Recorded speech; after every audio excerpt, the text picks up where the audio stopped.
నమస్తే తీన్మార్ వార్తలకి స్వాగతం. ఇక్కడ ఈమెయిల్ ఐడి కనిపిస్తుంది కదా, మీ అభిప్రాయాలు ఇంకేమైనా ఐడియాలు ఉన్నా కూడా దీనికి పంపియండి సరేనా. మళ్ళీ ముందుగా హెడ్లైన్ చూడుర్రి. క్లారిటీ ఇవ్వకున్నా క్యాండిడేట్లు కావాలి, సైకిల్ సానుభూతి పరుల కోసం బాబు వేట. పదవి పోయింది, పరువు పోయింది, గాలివానలో ధర్మాన ఆవేదన.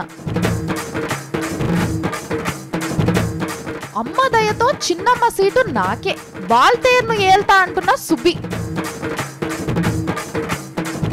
చాయ్కి 1000, నెట్టుకు 1,00,000, పర్యాటకం పేరుతో పైసలు గాయాబ్. కసరత్తులు చేయండి, కండలు పెంచండి, పథకాలు మోయడానికి రెడీ అవ్వండి. 10, 9, 8, 7, 6, 5, 4, 3, 2, 1 బయలుదేరింది. ఎన్టీఆర్ ట్రస్ట్ భవన్ నుంచి చంద్రయాన్ 3 కోసం రాకెట్ సువ్వమని వెళ్ళిపోయింది. తెలంగాణ జిల్లాల సైకిల్ సానుభూతి పరులను ఎత్తుకనికి వాయు వేగంతో దూసుకుపోయింది.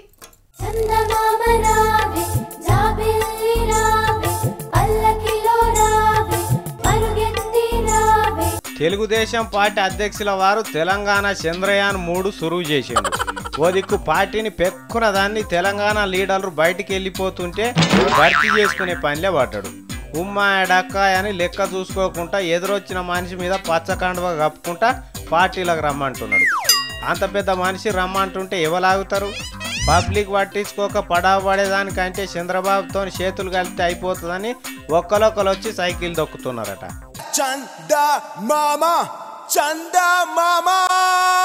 ఓ దిక్కు కేసీఆర్ సారు, ఇంకో దిక్కు జగన్ పార్టీ వాళ్ళు తెలుగు తమ్ముళ్ళను గద్దల్లోకి ఎత్తుకపోతుంటే చంద్రన్న కూడా 3వ కన్ను తెరిచినట్టు చంద్రయాన్ 3 కోసం శాటిలైట్ పంపుతున్నాడు.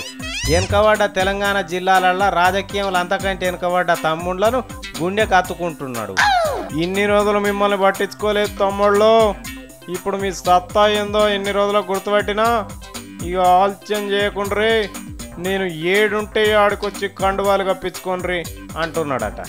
వెనుకబడ్డ పాలమూరు జిల్లాలో ఎప్పుడో ముందుకు దూసుకెళ్లి ఈ నడుమనే జనానికి దూరమైన సింహారెడ్డి మొన్ననే చంద్రయాన్ 3లో ఎక్కిండు. పాలమూరుతో సమానంగా వెనుకబడ్డ ఆదిలాబాద్ జిల్లా సిల్పూర్లో ఆదరణకు నోసుకోలేకపోయిన గణపురం మురళి కూడా కండువ కప్పుకొని చంద్రయానంలో చేరిండు. వీళ్ళే కాదు, ఇంకా చాలా మంది మీదనే చంద్రయాన్ శాటిలైట్ తిరుగుతున్నది. ఎవ్వరు పట్టించుకోక అనాథల లెక్క మారిన వాళ్ళను గుర్తుపట్టుడే ఈ చంద్రయాన్ 3 శాటిలైట్ పని. ఇనుప ముక్కల లెక్క జనంలో ఇరుక్కపోయిన తమ్ముళ్లను చంద్రయాన్ 3 అయస్కాంతం పట్టుకుంటుందా లేకపోతే పట్టుకున్న ఊలబడుతుందా అనేది చూడాలి. మరిగా అపర భక్తునికి అమ్మ అనుగ్రహం లభించిందంట. కాళీమాత అనుగ్రహం దొరికిన కాళిదాసు లెక్క ఫీల్ అయిపోతుండు. చిన్నమ్మని కాదని అమ్మ నాకే ఇస్తాన్నది సీటు, ఇక స్వీట్ తినిపించుడే ఆల్చము అని డబ్బా కొడుతుండు మన సుబ్బిరెడ్డి సారు. ఊరు మనదిరా, ఈ వాడ మనదిరా. దయచేసి వినండి. హైదరాబాద్ నుంచి తిక్కవరపు సుబ్బిరామరెడ్డికి వెళ్ళవలసిన సుబ్బి ఎక్స్ప్రెస్ ట్రైన్ నెంబర్ 12727 1వ నెంబర్ ప్లాట్ఫామ్ మీదకి వచ్చి ఉన్నది. ఏంటి తమాషా చేస్తున్నారా? హైదరాబాద్ ఓకే గాని తిక్కవరపు సుబ్బిరామరెడ్డి పేరుతోని ఊరెక్కడుందంటారా? మీకు తెలీదా ఏంటి? విశాఖపట్నం సుబ్బిరామరెడ్డి అనే పేర్లు వేరే వేరే కాదంట. ఇన్ని రోజులు మనకు తెలియని ఈ విషయాన్ని దైవదూత, కళాబంధు, విశాఖరత్న, నెల్లూరు పుత్ర శ్రీ శ్రీ శ్రీ సుబ్బిరామరెడ్డి గారు చెప్పేశారు. అందుకే విశాఖపట్నం పేరు తిక్కవరపు సుబ్బిరామరెడ్డి అని మార్చి చెబుతున్నాం. విశాఖపట్నాన్ని వైజాగ్ అని కూడా ఎలా పిలుస్తున్నారో ఇప్పుడు అదే విశాఖపట్నాన్ని తిక్కవరపు సుబ్బిరామరెడ్డి అని పిలుస్తూనే సుబ్బీస్ అని కూడా పిలవాల్సి ఉంటుంది. గ్రేటర్ విశాఖ స్థానంలో గ్రేటర్ సుబ్బీస్ అని పలకాలి. ఇప్పటికే చాలా ఆలస్యమైపోయినది. ఒక్క విశాఖపట్నం నగరానికే కాదు, విశాఖపట్నం జిల్లాకే పేరు మార్చబడిందన్న విషయం ప్రజలు గుర్తించాలి. మీది ఏ జిల్లా అని అడిగితే తిక్కవరపు సుబ్బిరామరెడ్డి జిల్లా అని చెప్పాలి. అంతేగాని విశాఖపట్నం అని పొరపాటును కూడా సంబోధించకూడదు. సుమి ఈ గాలి ఈ నేల విద్యార్థులను వాటర్ గురించి గాని స్టీల్ ప్లాంట్ గురించి గాని అందమైన బీచ్ గురించి గాని వివరించమని పరీక్షల్లో అడిగితే తిక్కవరపు జిల్లా అందాలతో జవాబు స్టార్ట్ చేయాలి. సుబ్బరామరెడ్డి జిల్లా అందాలు ఇవి అని ముగించాలి. ప్రభుత్వ కార్యాలయాలపై విశాఖ జిల్లా అని రాసుండే చోట తిక్కవరపు సుబ్బరామరెడ్డి జిల్లా అని రాసేసుకోవాలి. ఈ విషయం ప్రజలందరూ గమనించాల్సిందిగా తిక్కవరపు కళాబంధు విజ్ఞప్తి. ముఖ్యంగా ఎన్టీ రామారావు తాత కూతురు పురంధేశ్వర ఆంటీ కూడా విశాఖ పేరును మార్చిన సంగతి గుర్తిస్తే బాగుంటుంది. అంటి ముట్టకుండా అంటుకోవాల్సిన పెంట అంటుకోనే అంటుకుంది. అందుకే ఇక సారు ఏది ముట్టుకోవాలన్నా వెనక ముందు 1కి 4 సార్లు ఆలోచిస్తుండు. పుట్టినరోజు నాడే ఆదివారం వస్తే స్కూల్ పిల్లగాడు ఎంత బాధపడతాడో, పుట్టినరోజు అప్పుడే రాజీనామా చేయాల్సి వచ్చినందుకు ఈ సారు కూడా అట్లనే బాధపడుతుండంట. మహాభారతంలో కర్ణునికి ఎన్ని కష్టాలు వచ్చినాయో ఈ సార్కి కూడా అన్ని కష్టాలు వచ్చినాయంట. పండుగకు గొర్రెలను బలిచ్చినట్టు మంత్రులతోటి రాజీనామాలు ఇప్పిస్తున్నారు. అటు రాజీనామా చేసి ఇంటికి రాగానే మిగతా మంత్రుల ఓదార్పు చేసిన మనిషికి సంధించినందుకు శివరాకర్కు ఓదార్పే మిగిలినట్టు అయింది. మంత్రులు ఏం ధైర్యం చెప్పిర్రో తెలియదు కానీ అదే ధైర్యంను నియోజకవర్గ ప్రజానీకానికి చెప్పనీకి బయలుదేరిండు సారు. ఊరికి చేరిన ధర్మన్నకు ఎల్కమే కాకుండా హ్యాపీ బర్త్డే కూడా చెప్పిండ్రు. ఎందుకంటే ఈ ధర్మం పుట్టింది అదే రోజు. మరి జర నారాజులు ఉన్నాడు, హుషారు చేద్దామని 10 కిలోల 3 అంతస్తుల కేకు తెచ్చిర్రు అభిమానులు. ఎందుకు నాయనా ఇంతింత కేకులు, ఇట్లా పెద్ద పెద్ద వ్యవహారాలల్లా సంతకాలు పెట్టే ఈడిదాకా తెచ్చుకున్నా ఇక మీదట అట్లా చేయని కొండంత కేకుల పిసరంత తీసి పెన్లాం పిల్లలకు పెట్టిండు. అది కూడా మీదున్న క్రీమ్ తీసి వట్టి బ్రెడ్డే పెట్టిండు, ఆరోగ్యానికి మంచిది కాదని. చూసిర్రా ఎంత జాగ్రత్తలు పడుతుండో సారు. ఏదో ఊరికైతే వచ్చిండు కానీ మనసంతా ఆగమాగమే. ఒడ్డున పడేస్తా అని సీఎం సార్ ఎసోంటి ఆమె ఇయ్యలే. ఇక దేవుణ్ణే నమ్ముకుందామని గుళ్ళు గోపురాలన్నీ తిరిగి పూజలు చేపించిండు.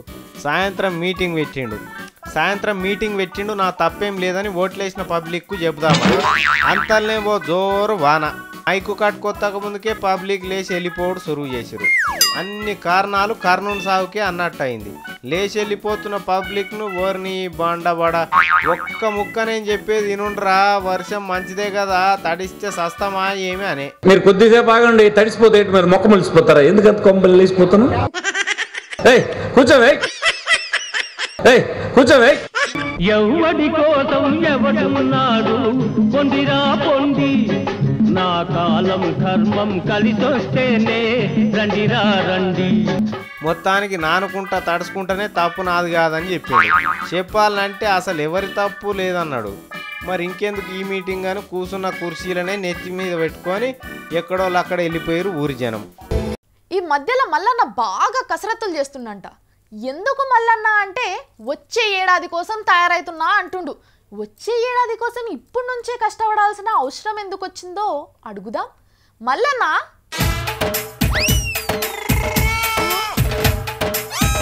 అబ్బా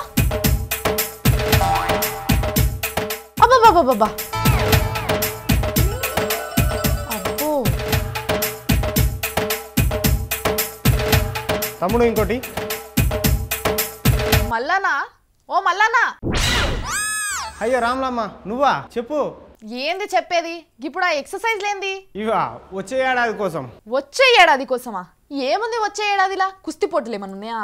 లేదు రామ్లమ్మ, అంతకంటే పెద్ద పోటీలు. ఈ ఏజ్ లో అంతంత పెద్ద పెద్ద పోటీలు అవసరమా మల్లన్న? చల్లగా డ్యూటీ చేసుకోక. పోటీలు నాకు కాదు రామ్లమ్మ, లీడర్లకు. ఎలక్షన్ల ముచ్చట మాట్లాడుతున్నా నేను. ఎలక్షన్ కు నీ జిమ్ కు సంబంధం ఏంది మల్లన్న? ఏందా?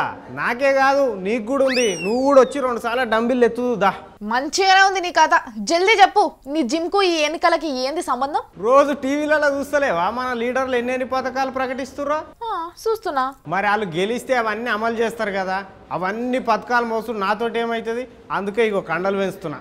హాలు లేదు సూలు లేదు, కొడుకు పేరు జూనియర్ మల్లన్న అన్నట్టుంది కథ. కథ లేదు కనికట్లేదు రామ్లమ్మ, కసరత్తే చేస్తున్నా.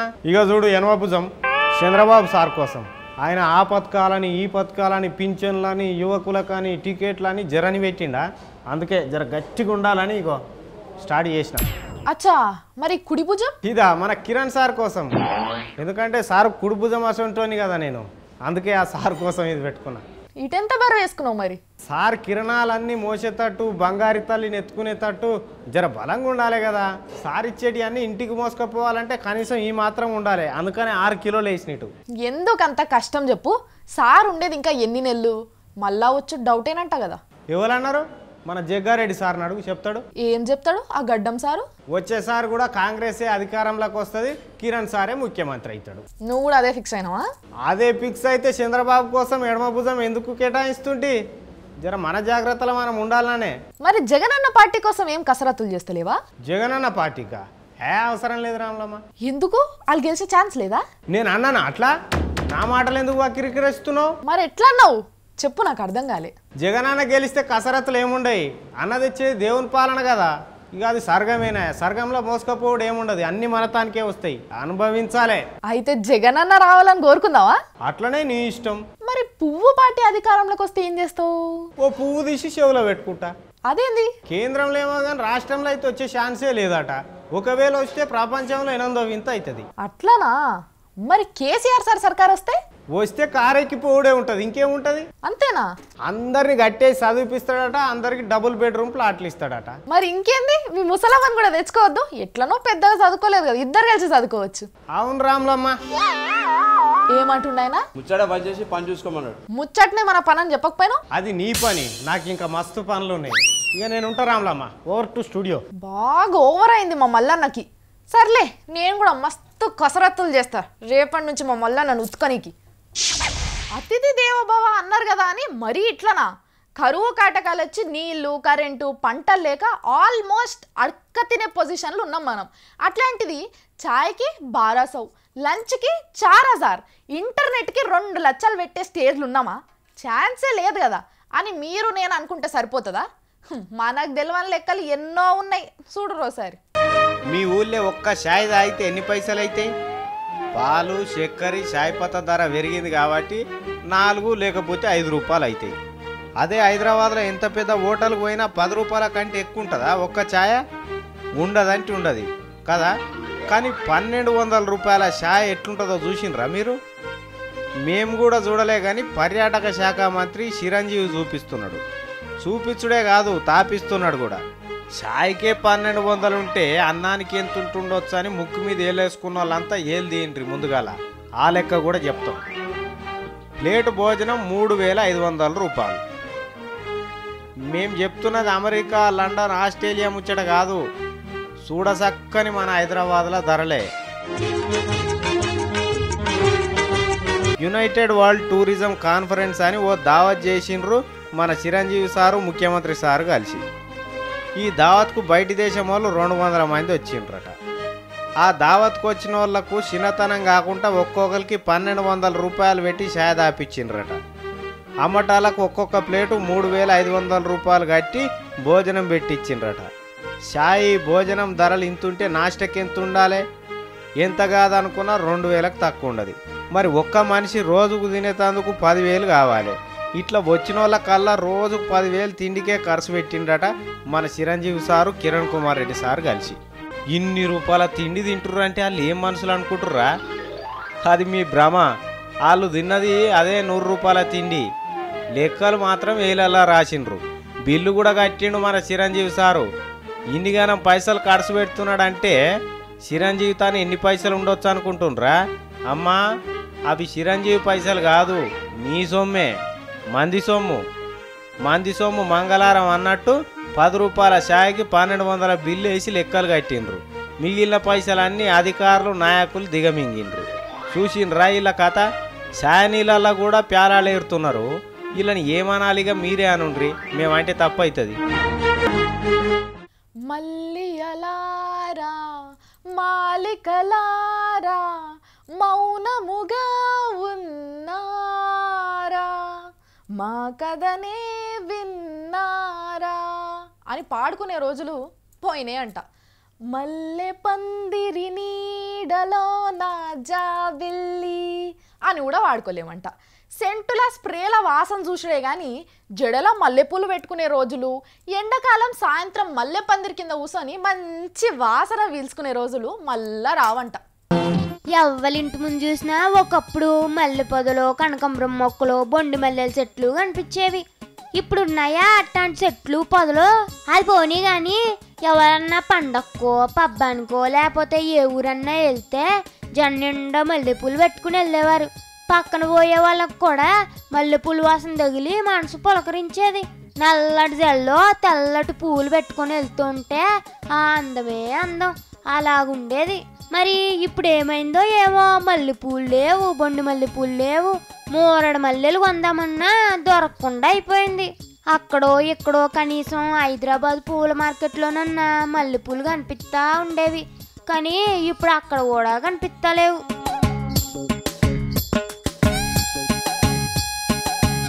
ఇప్పుడు ఏ భార్య అన్న భర్తను మల్లెపూలు తీసుకురమ్మందనుకో, ఇక సచ్చింది గొర్రె.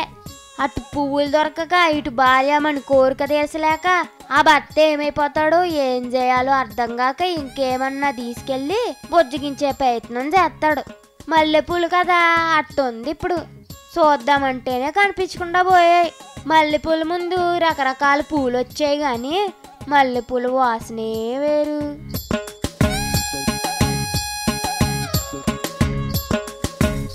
అసలు ఇప్పుడు మల్లెపూలు పండించే రైతులే కనిపిస్తలేరు.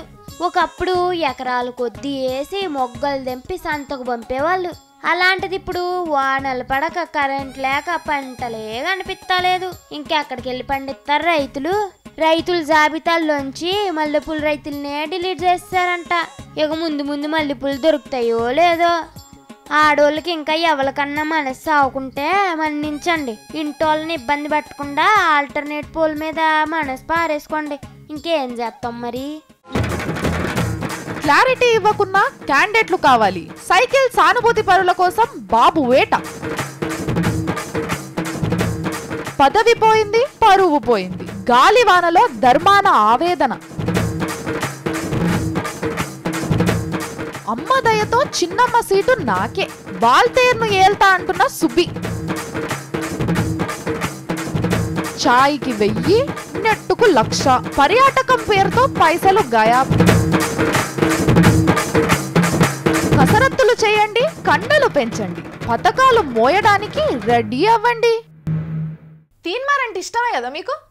ఈ తీన్మార్ కాదు, తీన్మార్ వార్తలు అంటే రెండిటికి పెద్ద తేడా ఏం లేదనుకో, రెండు దంచి కొట్టుడే. సరే, మళ్ళీ మీరు చూస్తారంటే రీ6.